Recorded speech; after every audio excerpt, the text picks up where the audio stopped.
नमस्ते दोस्तों, family vlog channel में आज आपका फिर से स्वागत है और मैं आज आपके लिए लेके आई हूँ नई वीडियो। दोस्तों, अक्सर मैं पैसों की बचत क्यों करती हूँ। देखो दोस्तों, आज मुझे मिले हैं 400 रुपये और इन 400 रुपये को मैं बचा रही हूँ और इनको मैं अपने बजट बुक में रख रही हूँ। दोस्तों, इन 400 रुपये को मैं इसलिए बचा रही हूँ क्योंकि सेविंग करना हमारे लिए बहुत ज़रूरी है।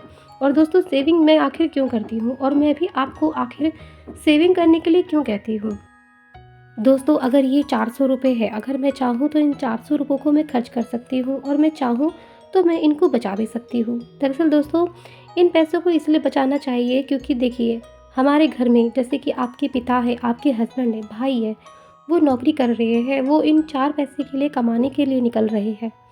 और अगर हम घर में हाउसवाइफ है, बहन है, माँ है और हम चाहें तो इन पैसों को सेविंग करके बचा सकते हैं और एक छोटा-छोटा पैसा बचा के ही एक दिन ये पैसा हमारे घर में ही काम आएगा।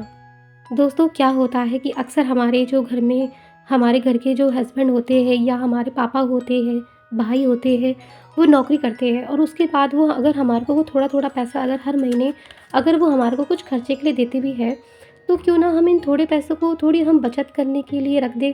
अगर मान लो अगर आपको हर महीने अगर आपको 400 रुपये भी मिल रहे हैं, तो ऐसा तो नहीं है कि आप हर महीने इन पैसों को खर्च कर सकती है। हो सकता है कि आपके पास ज़्यादा ज़रूरत का सामान है और आप चाहें तो इन 200 रुपयों को खर्च में रख लिए और 200 रुपयों को बचाने के लिए रख दें।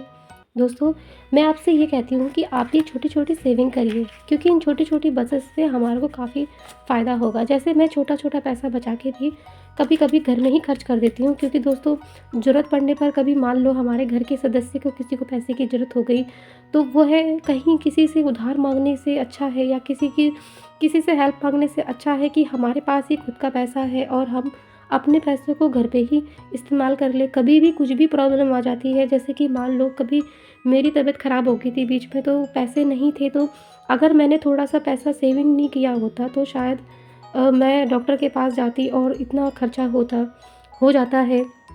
या फिर अगर हम चाहें तो थोड़ा-थोड़ा पैसा बचा के भी हम अपनी ज़रूरत की चीज़ें खरीद सकते हैं। जैसे कि आप चाहें तो गोल्ड कॉइन खरीद सकते हैं, आप कुछ भी अच्छी चीज़ में इन्वेस्ट कर सकते हैं। आपका छोटा-छोटा पैसा धीरे-धीरे बचता रहेगा। आज मान लो थोड़ा-थोड़ा पैसा आपका 1000 हुआ है, कल 2000 होगा। और दोस्तों, समय ही कितना लगता है। देखो कब साल चले जाए 2027 आ जाएगा, आपको पता भी नहीं चलेगा। अभी तो ये 2026 है और 2026 में भी अगर हमने छोटी-छोटी सेविंग कर ली तो हमारे को बहुत फ़ायदा होगा। तो इसलिए आज जनवरी के दिन मिले हैं मुझे 400 रुपये 15 तारीख को। तो आज इस 15 तारीख को मैं पैसे की बचत कर रही हूँ और आज इन पैसों को मैं अपने ये जो बजट बुक है इसमें रखूँगी। और दोस्तों, धीरे-धीरे करके मेरे पैसे इसमें जुड़ेंगे और जब मुझे खर्च करना होगा ये पैसे खर्च भी हो सकते हैं। और जब मेरे को लगेगा कि मेरे पैसे थोड़े ज़्यादा हो गए तो हो सकता है किसी अच्छे काम में लग जाए। और दोस्तों, ये तो अपना पैसा है, ये पैसा हमारा जुड़ता रहेगा, तो बाद में इसको हम सुरक्षित जगह में भी रख देंगे। तो ये धीरे-धीरे करके हमारा जुड़ता भी रहेगा पैसा।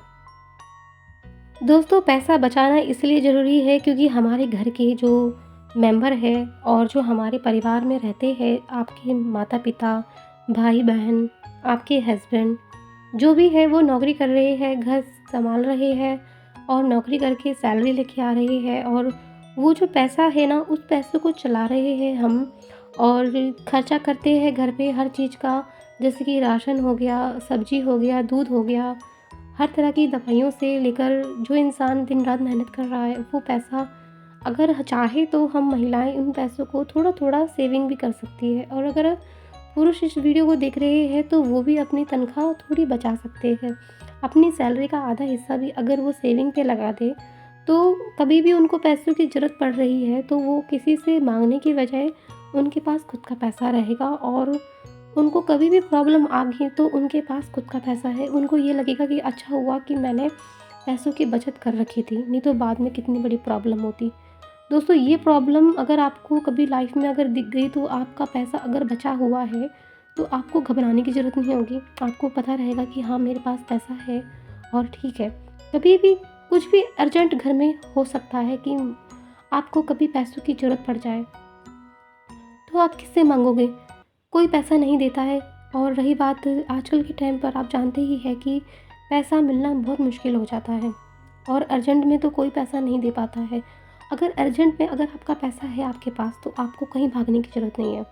इसलिए मैं कहती हूँ कि देखो, आप घर में रहती है या आप पुरुष है या आप कोई भी है, आप पैसा अगर कमा रहे हैं, थोड़ा बचाना भी चाहिए। थोड़ा-थोड़ा बचाएँ, लेकिन हाँ, बचाएँ ज़रूर, क्योंकि ये पैसा है, ये पैसा घर में ही काम आएगा और एक दिन जो पैसा हम बचा लेंगे वो बाद में फ्यूचर में कभी ना कभी काम आएगा। आप इन पैसों को बचा के किसी अच्छी जगह पे सुरक्षित जगह रख सकते हैं। आप चाहे तो गोल्ड कॉइन खरीद सकते हैं।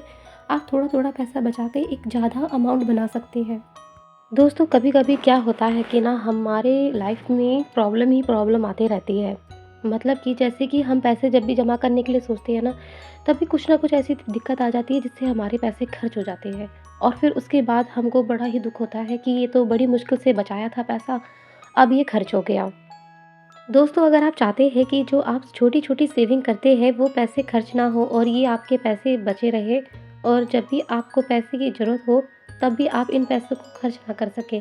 देखिए दोस्तों, हमारी एक सेविंग ऐसी होनी चाहिए जिन्हें हम बार-बार खर्च करने के लिए ना सोचें और जब भी हमें पैसे की ज़रूरत हो तो हम बार-बार उन पैसों पे ध्यान हमारा ना जाए। अगर आपका पैसा आपके घर पे रहता है या फिर आपके पर्स में रहता है, तो आपका पैसा खर्च होके ही रहेगा, क्योंकि हमारा ध्यान उन पैसों में रहता ही रहता है और जब कभी ज़रूरत पड़ती है तो हम कहते हैं कि चलो इन पैसों में से ही खर्च कर लेते हैं। तो आपकी जो भी सेविंग होती है वो खर्च हो ही जाती है। क्या आप किसी भी गुल्लक में पैसे जोड़ें या फिर आप कोई बजट बुक लें। अगर आप चाहती हैं पैसे बचाना, अगर आप चाहती हैं कि इस तरीके से पैसे बचें कि जो खर्च भी ना हो, तो या तो आप गोल्ड कॉइन खरीद लें, आप पैसे बचाकर, या फिर आप आरडी करा लें। आप थोड़ा-थोड़ा पैसा बचाकर भी आरडी करा सकती है, जिससे आप हर महीने आपके पैसे बैंक से आपकी जो आरडी है वो कटती रहेगी और धीरे-धीरे करके आप करीबन 5-6 साल के लिए आप आरडी कराइए। उसके बाद आपका जो पैसा है ना वो ज़्यादा हो जाएगा और उसके बाद वो पैसे को आप खर्च भी नहीं कर सकते हैं और वो पैसा आपका बचता रहेगा। फिर इकट्ठा आपको जो भी है अच्छा उसमें इंटरेस्ट मिलेगा और उसके बाद आपका एक अच्छा पैसा भी सेव हो जाएगा। दोस्तों, मैंने ऐसे काफ़ी लोग देखे हैं जो पहले के टाइम पर बहुत अच्छी सैलरी लेते थे, उनके पास सब कुछ था, अच्छी नौकरी थी, सब कुछ बढ़िया था, लेकिन उन्होंने उस नौकरी में रहकर ही पैसे की सेविंग नहीं करी और धीरे-धीरे करके कुछ टाइम बाद वो नौकरी भी उनके पास नहीं रही और लास्ट में उनके पास कुछ भी नहीं रहा। मतलब जितना कमाया वो खर्च करते गए, कभी बचाने के लिए नहीं सोचा। और फिर उसके बाद दोस्तों फिर क्या होता है कि उसके बाद हमारी मनपसंद की नौकरी नहीं मिली या कहीं नौकरी मिली भी नहीं और उसके बाद इंसान कैसे खर्चे चलाएगा अपने घर के, और उसके बाद इंसान कितनी बड़ी टेंशन में आ जाता है। इसीलिए मैं आपसे सिर्फ यही रिक्वेस्ट करती हूँ कि आप अभी जो नौकरी कर रहे हैं, अभी आप जो भी काम कर रहे हैं, इसका 10% ही सही लेकिन सेविंग के लिए भी निकालें ज़रूर, क्योंकि ये पैसा आपके काम आएगा, आपके परिवार के, आप जिसके लिए ये नौकरी कर रहे हैं उसके लिए काम आएगा। इसलिए इन पैसों को बचाइए और अपनी लाइफ में एक अच्छा सा बदलाव लेके आइए। आज के लिए इतना ही। अगर आपको मेरी वीडियो अच्छी लगती है तो वीडियो को लाइक ज़रूर करना, चैनल को सब्सक्राइब करना। फैमिली ब्लॉग चैनल है मेरा। आज के लिए इतना ही। अगली नई वीडियो के साथ हम फिर मिलेंगे। नमस्ते।